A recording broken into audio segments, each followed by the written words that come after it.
Welcome. I am Pankaj Joshi, lecturer electronics engineering in Hewitt Polytechnic, Lucknow.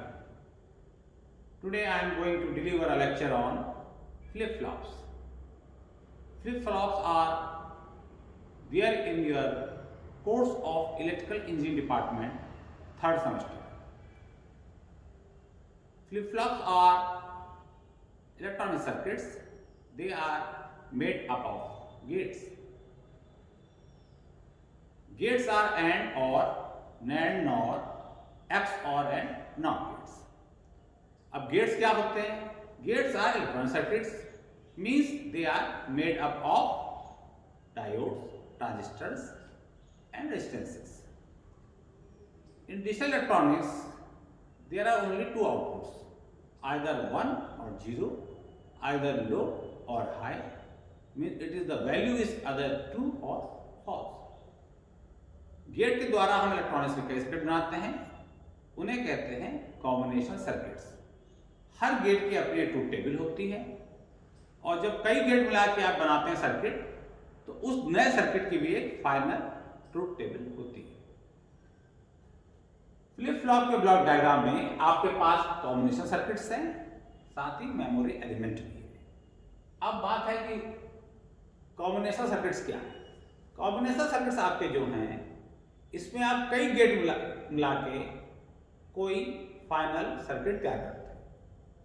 Combination circuits के नाम हैं aiders, जैसे आपने पढ़ा होगा half adder, full adder, counters, up counter, down counter, encoder, decoders, multiplexers, demultiplexer. इनमें कई सारे गेट लगते हैं।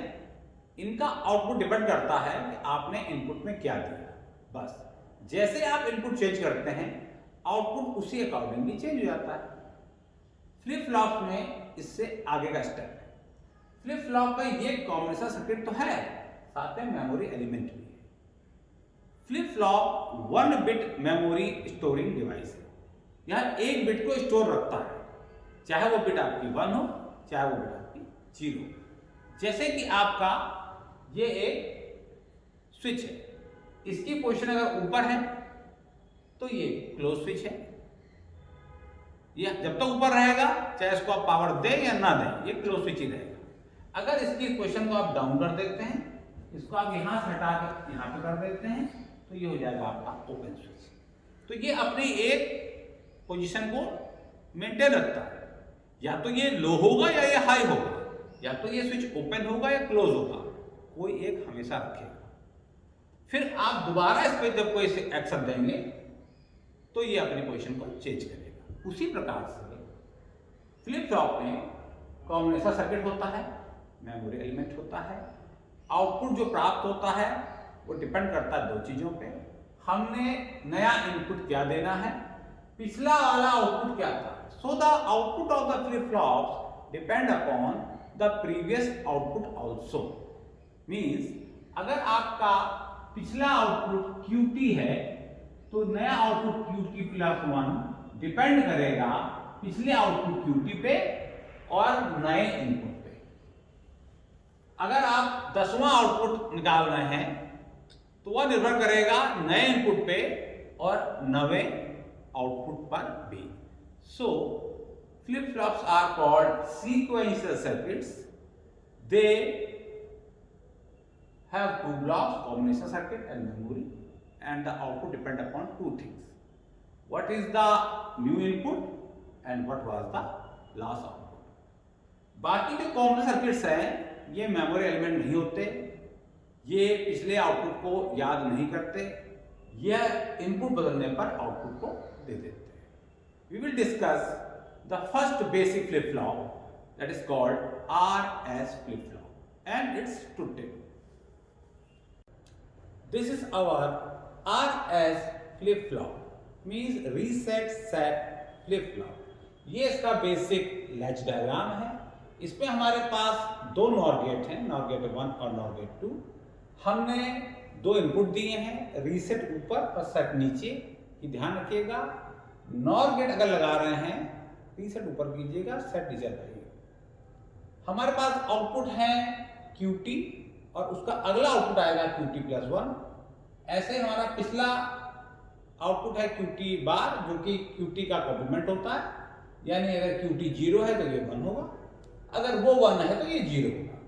इसीलिए हम फ्लिप फ्लॉप में इसी एक को आउटपुट मान लेते हैं, क्योंकि ये तुम्हें पता है क्या है। दो नॉर गेट लगे हुए हैं। नॉर गेट की ट्रुथ टेबल कहती है कि अगर दोनों इनपुट लो हैं तो ही सिर्फ आउटपुट 1 आएगा। अगर कोई भी एक इनपुट या दोनों इनपुट्स हाई हो गए तो आउटपुट लो आएगा। ये बेसिक RS फ्लिप फ्लॉप का लैच है। हमने यहाँ पे रीसेट दिया, यहाँ पे सेट दिया। ये हमारे फीडबैक एलिमेंट है।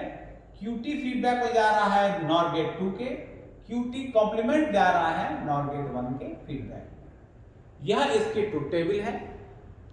सेट, रीसेट ये इनपुट्स हैं और ये आपका आउटपुट है कि क्या आएगा। RS flip flop truth table ये कहती है अगर रीसेट और सेट दोनों 0 हैं तो आउटपुट रहेगा पुराना वाला ही, अनचेंज्ड। अगर आपने रीसेट को 1 दबाया तो आउटपुट रीसेट हो जाएगा, यानी आउटपुट हो जाएगा 0। अगर आपने सेट को 1 दिया, रीसेट 0 रहा तो आउटपुट हो जाएगा सेट, यानी आउटपुट हो जाएगा 1। यहां पे आ रहे हैं सारे आउटपुट। अगर आपने दोनों ही 1 दे दिए तो question mark, output can't be determined, हम ज्ञात नहीं कर पाएंगे और आउटपुट जो आएगा वो गलत हो पाएगा। इसीलिए RS फ्लिप फ्लॉप में दोनों R और S को 1 देना नॉट अलाउड है। यही RS फ्लिप फ्लॉप की लिमिटेशंस भी है। अब ऐसा क्यों हो रहा है और यह इनपुट देने पर ये आउटपुट कैसे आ रहे हैं, इसको समझना बहुत जरूरी है। हम इस पे चलते हैं, एक कोने से चलेंगे। ये आपका रीसेट सेट है, ये आपके आउटपुट है। Condition number 1, when set and reset both are given 0। R को हमने 0 दिया, सेट को हमने 0 दिया, आउटपुट अनचेंज आना चाहिए, यानी QT + 1 शुड बी QT, पिछला वाला ही आउटपुट आना चाहिए। इसको हम कैसे वेरीफाई करेंगे?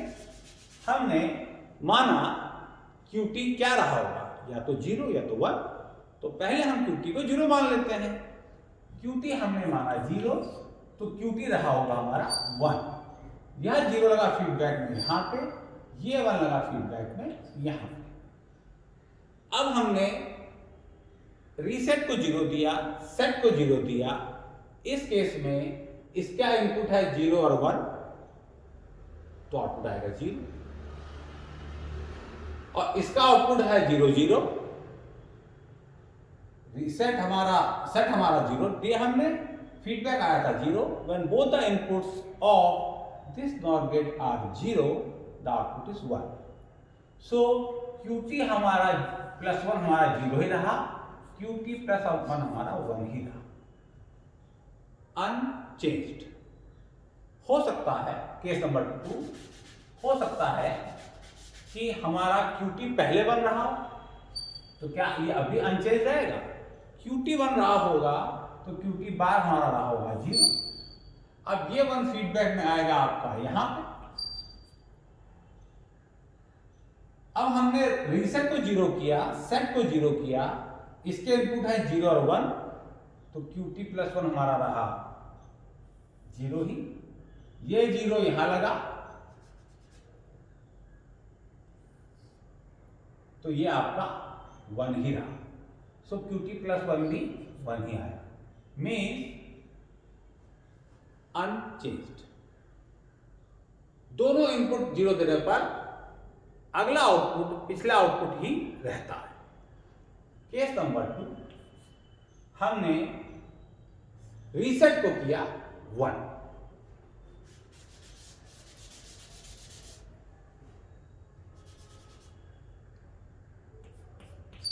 रीसेट को 1 करने पर क्या होगा? मान लीजिए हमारा QT पहले 0 था, QT बार हमारा 1 था। अब हमने रीसेट कर दिया 1, रीसेट को 1 किया हमने, और ये फीडबैक हमारा आ रहा है 1। जब दोनों 1 हो गए तो आउटपुट हो गया हमारा 0, और ये 0 यहां लगा, दोनों 0, तो आउटपुट आ गया हमारा 1। सो आउटपुट हमारा QT + 1 इज 0, मीन्स आउटपुट हमारा रीसेट हो गया है, आउटपुट हमारा 0 आया, 0 इज रीसेट। केस नंबर 2, हो सकता है हमारा रीसेट को 1 देते समय पहले से ही हमारा QT 1 रहा हो और QT कॉम्प्लीमेंट 0 रहा हो। इस सिचुएशन में आपका, जब आपने रीसेट को 1 दिया, यहां से लगा था 0, ये हो गया 1 और 0, नॉर गेट के एक भी इनपुट अगर 1 होता है तो आउटपुट आता है 0, यानी QT + 1 QT नहीं रहा, 0 हो गया, यानी रीसेट हो गया। और यहां पे ये दोनों 0 हो गए, सेट हमने 0 दिया, फीडबैक वहां से ये वाला QT + 1 0 आया, जब दोनों 0 हैं तो QT + 1 हमारा हो गया 1। सो इन बोथ द केसेस हमारा आउटपुट रीसेट ही रहा, यानी 0 ही आया, राइट। नाउ केस नंबर 3, अब हम क्या करेंगे, हम अपने सेट को 1 करेंगे और रीसेट को 0 देंगे। सेट को हमने 1 किया, रीसेट को हमने 0 दिया, तो आउटपुट क्या आएगा, हमारा आउटपुट आना है सेट, यानी कि यहां पर QT प्लस आना है 1, दोनों ही केसेस में। स्टार्ट, पहला केस जब QT हमारा 0 था, जब हमारा QT 0 था तो QT बार 1 रहा होगा, ये 1 फीडबैक लगा था यहां पे और ये लगा था 0 यहां पे। अब हमने सेट को 1 कर दिया, सेट को 1 करते ही हमारा ये 1 और 0 हो गया, तो ये हमारा आ गया 0, ये 0 घूम के यहां गया, QT + 1 कॉम्प्लीमेंट 0 यहां गया, इसका रीसेट इनपुट 0 है, दोनों इनपुट नॉर गेट के 0 हो गए, आउटपुट हमारा हो जाएगा 1, means output is set, it is 1।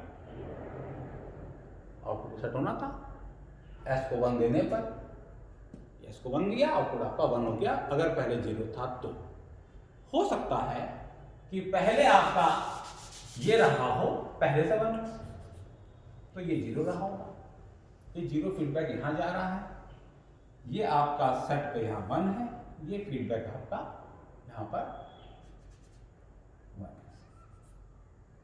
अब इस केस में जब आपने सेट को 1 किया और पिछला आउटपुट आपका 1 था, ये दोनों 1 हो गए, तो आउटपुट क्या आएगा आपका QT + 1 का कॉम्प्लीमेंट 0, ये 0 यहां लगा, feedback is 0, reset input is 0, both the inputs of NOR gate are 0, output is 1।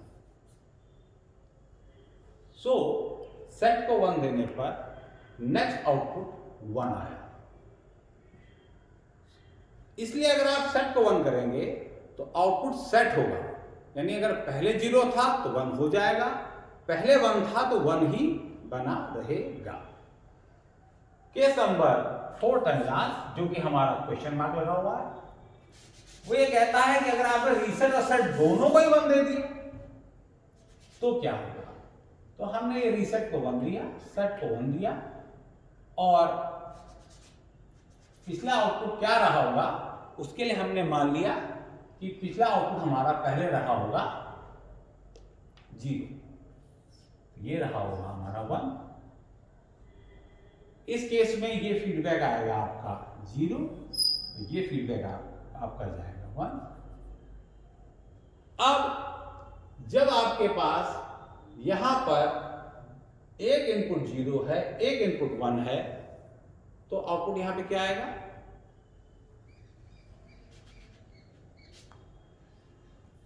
0, और आपका ये 0 जो चेंज हुआ ये यहां लगा, तो ये दोनों इनपुट क्या है, एक फीडबैक वाला 0 और रीसेट वाला 1, तो ये आउटपुट क्या आएगा 0, यहां से समस्या हो गई, क्योंकि अब हमारा QT+1 भी 0 है, QT+1 का कॉम्प्लीमेंट भी 0 है।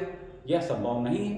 अगर ये 1 है तो कॉम्प्लीमेंट को 0 होना चाहिए, और अगर ये 0 है तो कॉम्प्लीमेंट को 1 होना चाहिए। इसीलिए वो कहते हैं question mark, condition not allowed. इसी का दूसरा केस देखिए, हो सकता है आपका पहले से आउटपुट QT रहा हो आपका 1 और उसका कॉम्पोनेंट रहा होगा 0। तो अब आपका जब ये 1 है तो आपने यही 1 में फीडबैक मिली आपको। अब फीडबैक 1 है, सेट भी 1 है, दोनों 1 है, तो ये हो जाएगा आपका 0।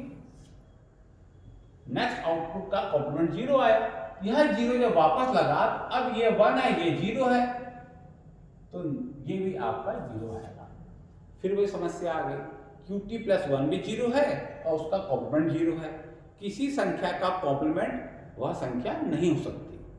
इसका मतलब अगर आपने RS फ्लिप फ्लॉप में रीसेट और सेट दोनों को 1 किया तो आपका आउटपुट डिटरमाइन नहीं हो सकता, क्वेश्चन मार्क, और ये कंडीशन आपकी नॉट अलाउड है। यही एक लिमिटेशन है RS फ्लिप फ्लॉप की। इसीलिए RS फ्लिप फ्लॉप में कह दिया जाता है ये 3 कंडीशन तो आप इनपुट में लगाइएगा, यह कंडीशन इनडिटरमाइंड है, साथ ही अलाउड भी नहीं है।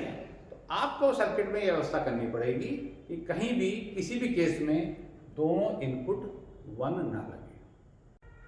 हमने डिस्कस किया RS फ्लिप फ्लॉप, अब हम डिस्कस करेंगे क्लॉक RS फ्लिप फ्लॉप। यह बेसिकली आपका फ्लिप फ्लॉप का लैच ब्लॉक डायग्राम है जिसको हम पढ़ चुके। अब हमको इसको करना है किसी क्लॉक के टाइमिंग के साथ सिंक्रोनाइज्ड, यानी कि सेट और रीसेट एक साथ पढ़े जाएं, भले ही वो अलग अलग समय पर अपनी कंडीशन चेंज करें। उसके लिए हमने क्लॉक पल्स ले ली। क्लॉक पल्स एक रेक्टेंगुलर पल्स होती है। इसके ये इसका हाई कंडीशन है, इसकी लो पोजीशन है। ये इसका राइजिंग एज है, किनारा जब वो लो से हाई हो रहा है, और ये इसका नेगेटिव एज है जब वो हाई से लो हो रहा है। हम किसी एक कंडीशन में जब वो लो से हाई हो रहा हो या हाई से लो हो रहा हो तब कराते हैं इसको ट्रिगर। हम अपने केस में हमने क्लॉक ली है जब वो हो रही है पॉजिटिव एज पे, यानी लो से हाई हो रही है। जब वो हाई हो जा रही है तब नहीं, जब वो हाई हो रही है बहुत छोटे से टाइम ड्यूरेशन के लिए। तो ये आपका बेसिक SR फ्लिप फ्लॉप का लैच है। सेट पे अगर 1 आएगा तो आउटपुट 1 हो जाएगा, रीसेट पे 1 आएगा तो आउटपुट आपका 0 हो जाएगा। आपने 2 एंड गेट ले लिए, यही इनपुट अब एंड गेट से पीछे लगाया, एंड गेट में इनके साथ क्लब कर दिया, सेट रीसेट के साथ क्लब कर दिया एक क्लॉक। अब ये एंड गेट तभी इस सेट या रीसेट के इनपुट को यहां पे भेजेगा जब क्लॉक लो से हाई हो, बाकी टाइम नहीं भेजेगा। तो अब जब क्लॉक लो से हाई होगी, यहां पे 1 आएगा, तभी ये सेट अगर 1 है तो यहां 1 मिलेगा, रीसेट अगर 1 है तो यहां 1 मिलेगा। यानी क्लॉक के हाई होने पर ही ये सेट और रीसेट इन गेट के इनपुट से आगे बढ़ के सेट और रीसेट फ्लिप फ्लॉप के इनपुट्स पे लगेंगे। अगर आपका क्लॉक लो है तो उस केस में क्लॉक अगर लो है, सेट और रीसेट क्रॉस कर रखे हैं, यानी ये कुछ भी हो, आउटपुट अनचेंज रहेगा। जब क्लॉक आपकी हाई है और हाई पे भी बना हुआ है वर्टिकल अपवर्ड एरो, यानी जब वो क्लॉक 0 से 1 को जा रही है, उसका जो पॉजिटिव एज है, सिर्फ इतने दौरान सेट और रीसेट के मान पढ़े जाएंगे, वो यहां से हट के यहां लगेंगे, और उसके बाद इन सेट और रीसेट के मान के लिए आउटपुट प्राप्त होगा। बीच में जब क्लॉक आपकी हाई हो चुकी है या लो हो रही है या लो बनी हुई है, इस दौरान आपका सेट रीसेट आगे नहीं लगेगा। अगर क्लॉक आपकी पॉजिटिव एज पे है तो बाकी truth table SR flip flop की वैसे चलेगी। मीन अगर सेट और रीसेट दोनों आपके 0 हैं तो आउटपुट अनचेंज रहेगा। अगर आपका रीसेट 1 है तो आउटपुट आपका 0 आएगा, यानी रीसेट हो जाएगा। अगर सेट आपका 1 है तो आउटपुट आपका सेट हो जाएगा, यानी आउटपुट 1 प्राप्त होगा। और अगर सेट और रीसेट दोनों 1 है तो आउटपुट आपका अनडिटर्मिनेंट है। यू कांट से ये क्या आएगा और ये कंडीशन नॉट परमिटेड भी है। अब हमारे पास यहाँ पे अगर आपने सेट को 0 किया, रीसेट को 0 किया, जैसे क्लॉक 1 होगी, सेट और रीसेट दोनों 0 हैं, तो यहां पर कोई भी आउटपुट आपको प्राप्त नहीं होगा। तो यहां लगेगा 0, यहां लगेगा 0 और आपका पुराना वाला ही आउटपुट QT प्लस 1 पे आएगा, क्योंकि एंड गेट से आगे कुछ भी नहीं निकला। अगर आपने सेट को कर दिया 1, तो इस केस में जब क्लॉक 1 होगी, सेट 1 होगा, तो दोनों इनपुट एंड गेट के 1 हो गए, तो यहां से मिलेगा 1। जब आपके फ्लिप फ्लॉप के सेट पे 1 आता है, तो आउटपुट आपका हो जाता है सेट यानी कि 1। और अगर आपके केस में आपने सेट को 0 रखा, रीसेट को 1 कर दिया, तो उस केस में जब आपने रीसेट को 1 किया है, तो नीचे वाला एंड गेट आपका काम करेगा, ये वाला, क्योंकि रीसेट 1 है, क्लॉक जैसे हाई होगी, रीसेट पे आएगा आपका 1। जब रीसेट 1 आएगा तो फ्लिप फ्लॉप आपका हो जाएगा रीसेट, यानी कि QT हो जाएगा आपका रीसेट, दैट इज योर 0। अगर आपने दोनों को 1 कर दिया, सेट भी 1, रीसेट भी 1, जैसे क्लॉक 1 लगेगी तो यहां भी 1 आएगा, यहां भी 1 आएगा। आप ये जानते हैं कि ऐसा फ्लिप फ्लॉप में अगर दोनों 1 होते हैं तो आउटपुट क्या आएगा, क्वेश्चन मार्क, पता नहीं, और ये कंडीशन परमिटेड भी नहीं। तो क्लॉक का बेनिफिट ये हुआ कि सेट और रीसेट सिर्फ तभी पढ़े जाएंगे जब क्लॉक आपकी लो से हाई को जा रही है, यानी कि उसका पॉजिटिव एज है। उसके बाद अगर सेट रीसेट चेंज होते हैं तो तब तक नहीं पढ़े जाएंगे जब तक पुनः सेट और रीसेट के साथ साथ क्लॉक का पॉजिटिव एज, यानी जब वो लो से हाई हो रही हो, वो ना आ जाए।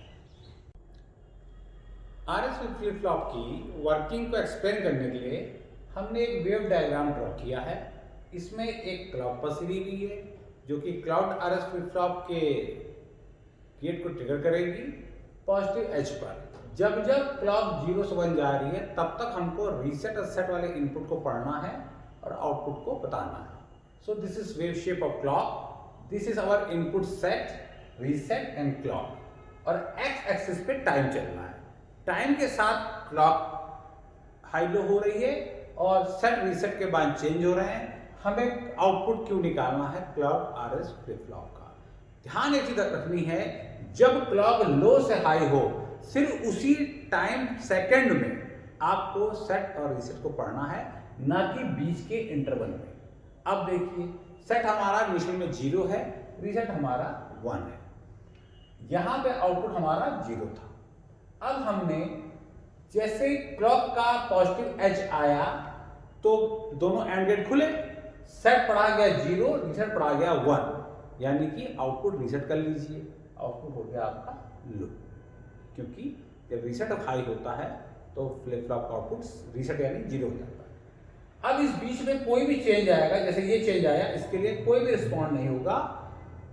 टाइम t=1 पे जब क्लॉक पुनः लो से हाई हुई, सेट 1 है, रीसेट 0 है, यानी आउटपुट हो जाएगा सेट। आउटपुट हमारा लो से हाई हो गया, यानी सेट हो गया। अब बीच में ये सेट दोबारा लो हो गया, इसके लिए कोई भी इनपुट में चेंज नहीं आया। क्यों?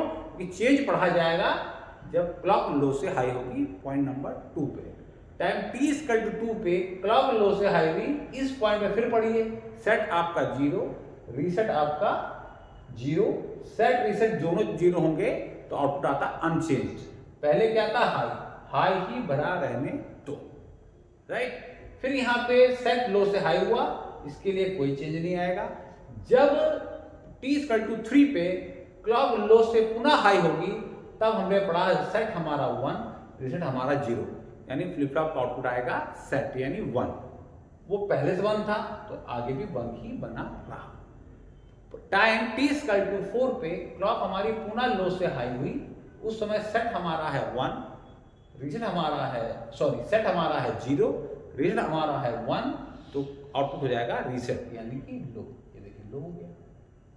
आगे चले, इस 4 और 5 टाइम के बीच में सेट भी चेंज हुआ, रीसेट भी चेंज हुआ, आउटपुट चेंज नहीं हुआ, वो आपका लो ही बना रहा। जैसे ही क्लॉक का t=5 पे लो से हाई आया, उस टाइम पे आपका पढ़ा गया कि सेट 1 है, रीसेट 0 है, आउटपुट को सेट होना चाहिए, तो आउटपुट लो से 1 हो गया। इस प्रकार से सेट और रीसेट को हम पढ़ेंगे राइजिंग या पॉजिटिव एज के ठीक नीचे, और वहीं पे इनपुट के चेंज के हिसाब से फ्लिप फ्लॉप का आउटपुट चेंज होगा। यह ध्यान रखिए, इस पूरे सेट और रीसेट कमांड में हमने किसी भी मौके पर सेट और रीसेट दोनों को एक साथ 1 नहीं होने दिया, क्योंकि ये कंडीशन फ्लिप फ्लॉप में अलाउड ही नहीं है अगर वो RS फ्लिप फ्लॉप है तो। So this was the wave diagram just to explain the working of clocked RS flip flop. Lecture 2 में JK flip flop, RS flip flop में हमारे पास समस्या ये थी कि अगर दोनों इनपुट R और S 1 हो रहे थे तो आउटपुट जो है वो इनडिटरमिनेट हो रहा था और उस कंडीशंस को नॉट अलाउड कह दिया गया था। अब एक फ्लिप फ्लॉप की एक कंडीशन ही नॉट अलाउड हो जाए, उससे उसके इस्तेमाल में प्रॉब्लम आ जाती है। इस समस्या को एडवांस रूप से ठीक किया गया, तो उसमें हमने जेके फ्लिप फ्लॉप बनाया। जेके फ्लिप फ्लॉप ने इस समस्या का हल कर दिया। जेके फ्लिप फ्लॉप का सर्किट क्या करता है, इसमें बेसिक बिल्डिंग ब्लॉक आपका RS फ्लिप फ्लॉप का ही है। ये आपका RS फ्लिप फ्लॉप है, आप चाहे नॉट से बनाइए, आप चाहे नेट से बनाइए। अगर आप सेट को 1 देंगे तो आउटपुट आपका 1 आएगा, अगर आप रीसेट को 1 देंगे तो आउटपुट आपका 0 आएगा। अगर आप दोनों को 0 देंगे तो आउटपुट आपका रहेगा पिछला वाला, यानी नो चेंज। लेकिन अगर आप J और K दोनों को 1 कर देंगे, जो कंडीशन RS फ्लिप फ्लॉप में मना थी, इस केस में ऐसा करने पर आउटपुट टॉगल हो जाएगा। टॉगल मतलब अगर पहले जो था उसका कॉम्प्लीमेंट आ जाएगा। पहले 0 था तो अब नया आउटपुट 1 होगा, और अगर पहले 1 था तो अब नया आउटपुट 0 होगा। यह आपका RS फ्लिप फ्लॉप का बेसिक लैच है। हमने इस पर क्लॉक लगाई है, एंड गेट इस्तेमाल किए 2 क्लॉक को ऐड करने के लिए, लेकिन साथ ही हमने 3 इनपुट के एंड गेट लिए हैं और आउटपुट को फीडबैक में दे दिया गया इनपुट को। इस वाले केस में QT आउटपुट को हमने दे दिया है एंड गेट 2 में, QT बार आउटपुट को दे दिया है एंड गेट 1 में। अब ये 3 इनपुट एंड गेट्स हो गए हैं। इनके आउटपुट में तभी 1 आएगा जब इनके तीनों इनपुट 1 हो। J और K को हमने देना है, फीडबैक मिलना है पिछले आउटपुट से, और क्लॉक हमारी जो है वो पल्स होती है, जो कि लगातार लो हाई होती रहती है। समझाने के लिए मैंने क्लॉक पल्स बना दी है। ये क्लॉक पल्स के लेवल हैं, low level high level, low level high level, और ये क्लॉक पल्स के एज है। इसे कहते हैं पॉजिटिव एज, जब सिग्नल लो से हाई जा रहा है। इसे कहते हैं नेगेटिव एज, जब सिग्नल हाई से लो जा रहा है। फिर ये पुनः पॉजिटिव एज। हमारी जो जेके फ्लिप फ्लॉप है उसको हम पॉजिटिव एज ट्रिगर कर रहे हैं, यानी जब भी एज 0 से 1 को जाएगा तभी क्लॉक पे 1 लगेगा और गेट काम करेंगे। जिस दौरान ये 1 बना हुआ है या जब ये हाई से लो जा रहा है, उस दौरान में अगर इनपुट J या K में कोई परिवर्तन होता है तो उससे आउटपुट में परिवर्तन नहीं होगा, क्योंकि उस दौरान क्लॉक को लो माना जाएगा।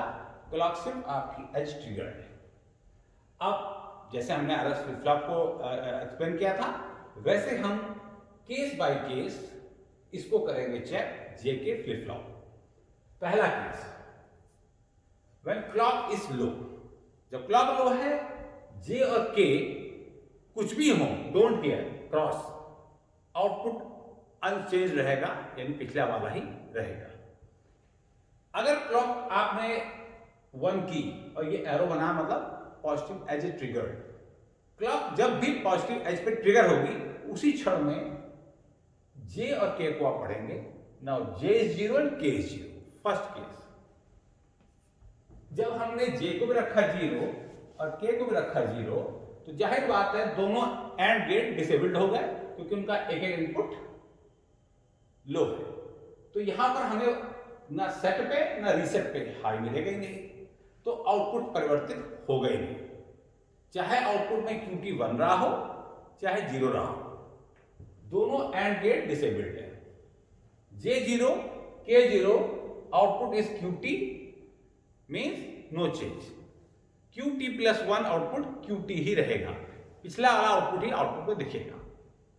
केस 3 हमने K को किया 1, अब जब हमने K को 1 किया, J हमारा 0 है, जब क्लॉक का पॉजिटिव आ जाएगा ये 1 होगी।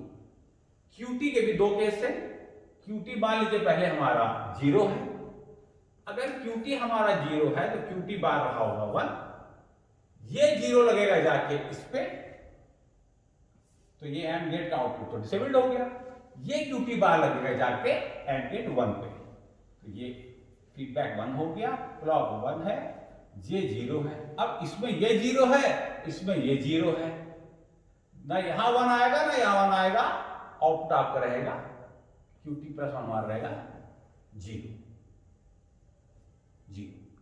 यानी K is working here as a reset input of RS flip flop.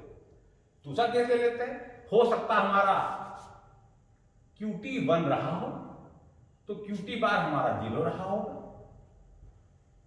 J 0 दिया हमने, K 1 दिया, ये जो QT 1 है वो लगा जाके यहां पे,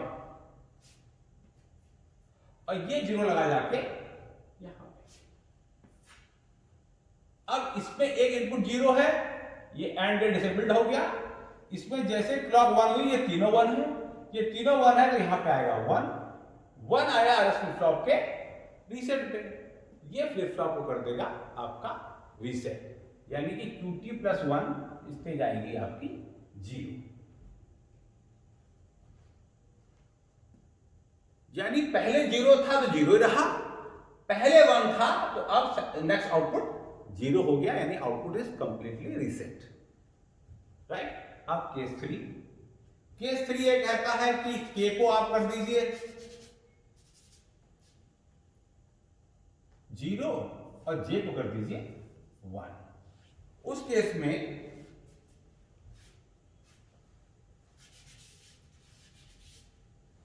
में जब हमने J को 1 किया है, K को 0 किया है, फिर हम दोनों के स्टडी करेंगे। हो सकता है पहले Q आपका रहा हो 0, तो QT बार रहा होगा आपका 1, अब ये 0 जो है ये लगेगा आपका यहां पे, K भी 0, फीडबैक भी 0, ये अलग ये डिसेबल्ड हो गया, ये QT कॉम्प्लीमेंट लग गया यहां पे 1, J 1 है, फीडबैक 1 है, जैसे क्लॉक का पॉजिटिव आ जाएगा यानी 1 होगी, यहां पे आएगा 1 आया ऐसा फ्लिप फ्लॉप के सेट है, तो आपका नेक्स्ट आउटपुट हो गया 1, आउटपुट सेट हो गया, राइट। हो सकता है कि पहले ये आपका रहा हो 1, ये रहा हो 0,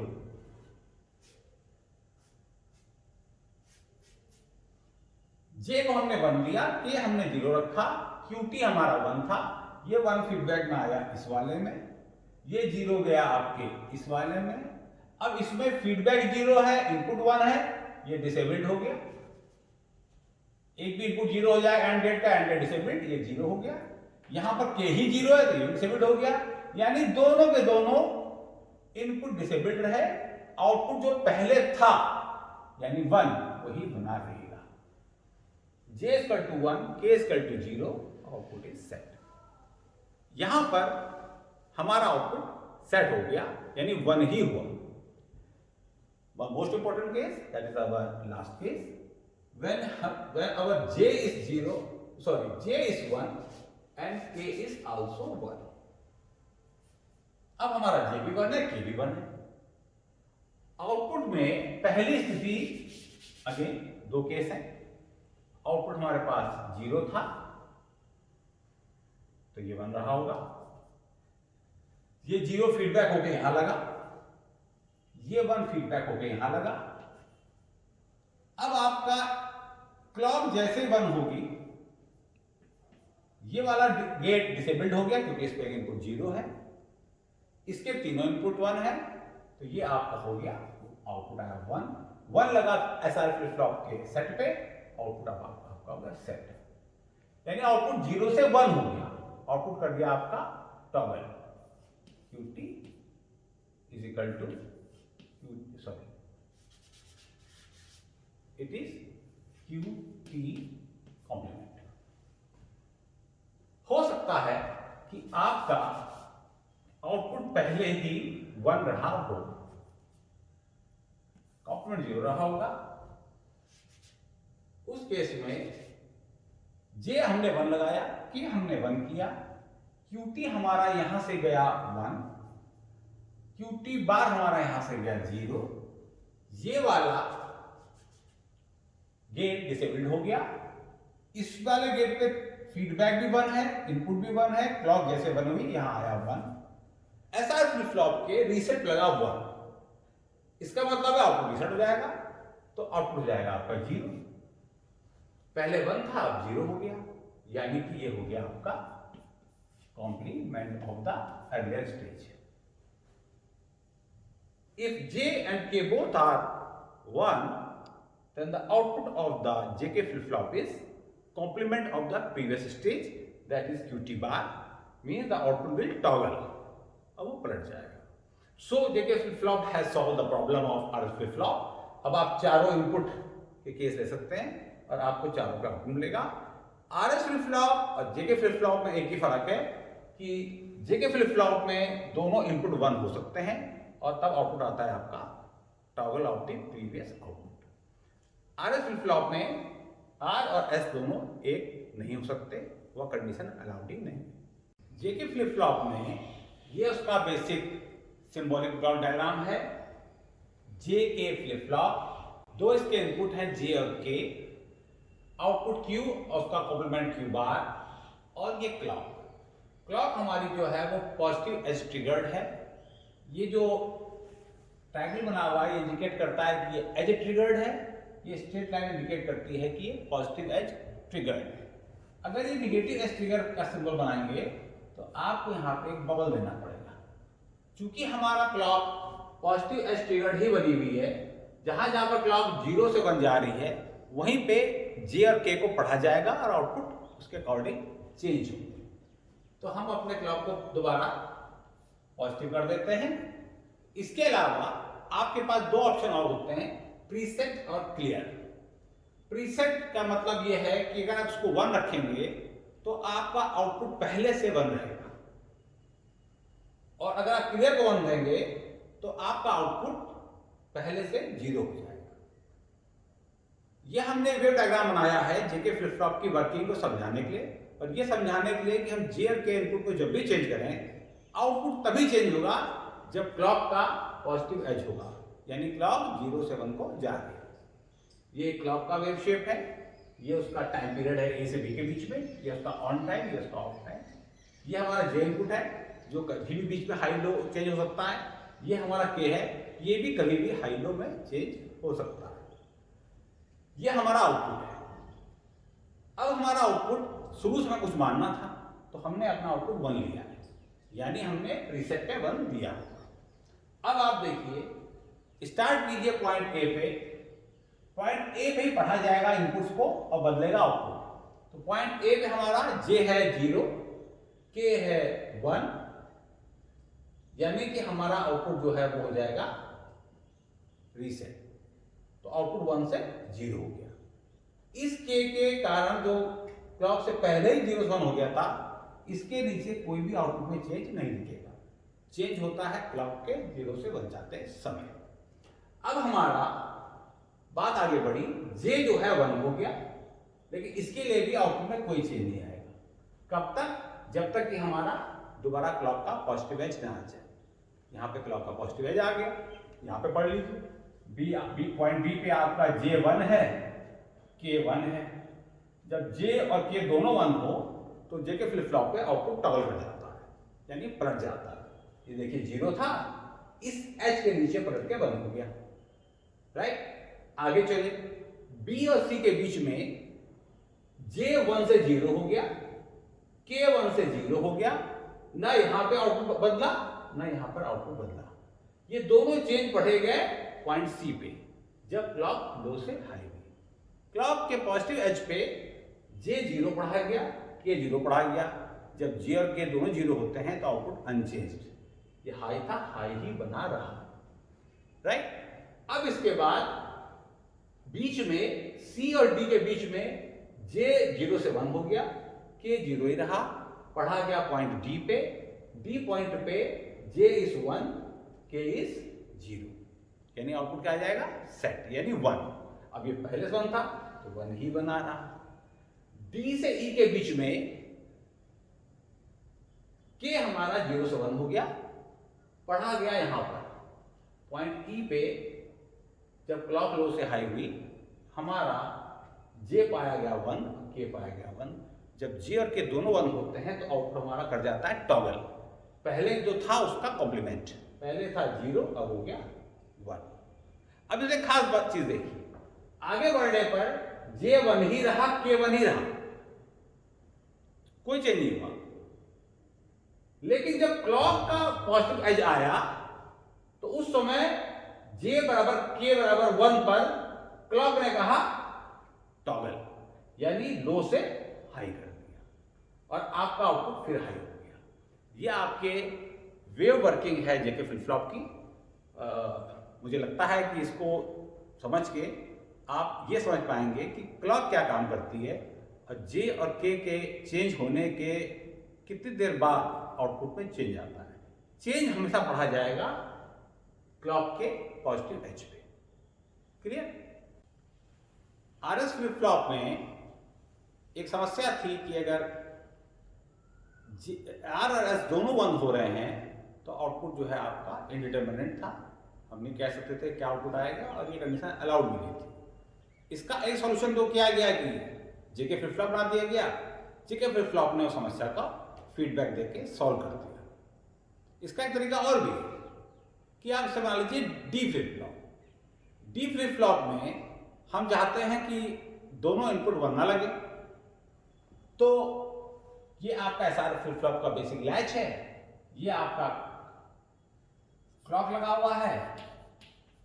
ये आपने इनपुट 2 की जगह एक ही ले लिया, डी, और डी को दिया सेट के उस पे, और डी का नॉट गेट के थ्रू यानी उसका कॉम्प्लीमेंट दिया आपने दूसरे वाले इनपुट पे। तो अगर डी आपका 0 है तो ये आपका 1 होगा, और अगर आपका डी 1 है तो ये 0 होगा। दोनों इनपुट कभी एक होंगे ही नहीं, ना दोनों इनपुट एक साथ 0 लगेंगे इस पे, ना दोनों इनपुट एक साथ 1 लगेंगे। अब इससे ट्रुथ टेबल हमारी सिंप्लीफाई हो गई। आरएस फ्लिप फ्लॉप की ट्रुथ टेबल में 4 कंडीशंस थी, अब केवल 2 केस बचे। अगर क्लॉक पल्स लो है, डी कुछ भी हो 0 या 1, आउटपुट क्यूटी रहेगा, यानी कि पिछला वाला, नो चेंज। और अगर आपने क्लॉक को पॉजिटिव एज कर दिया तो डी अगर 0 है तो आपका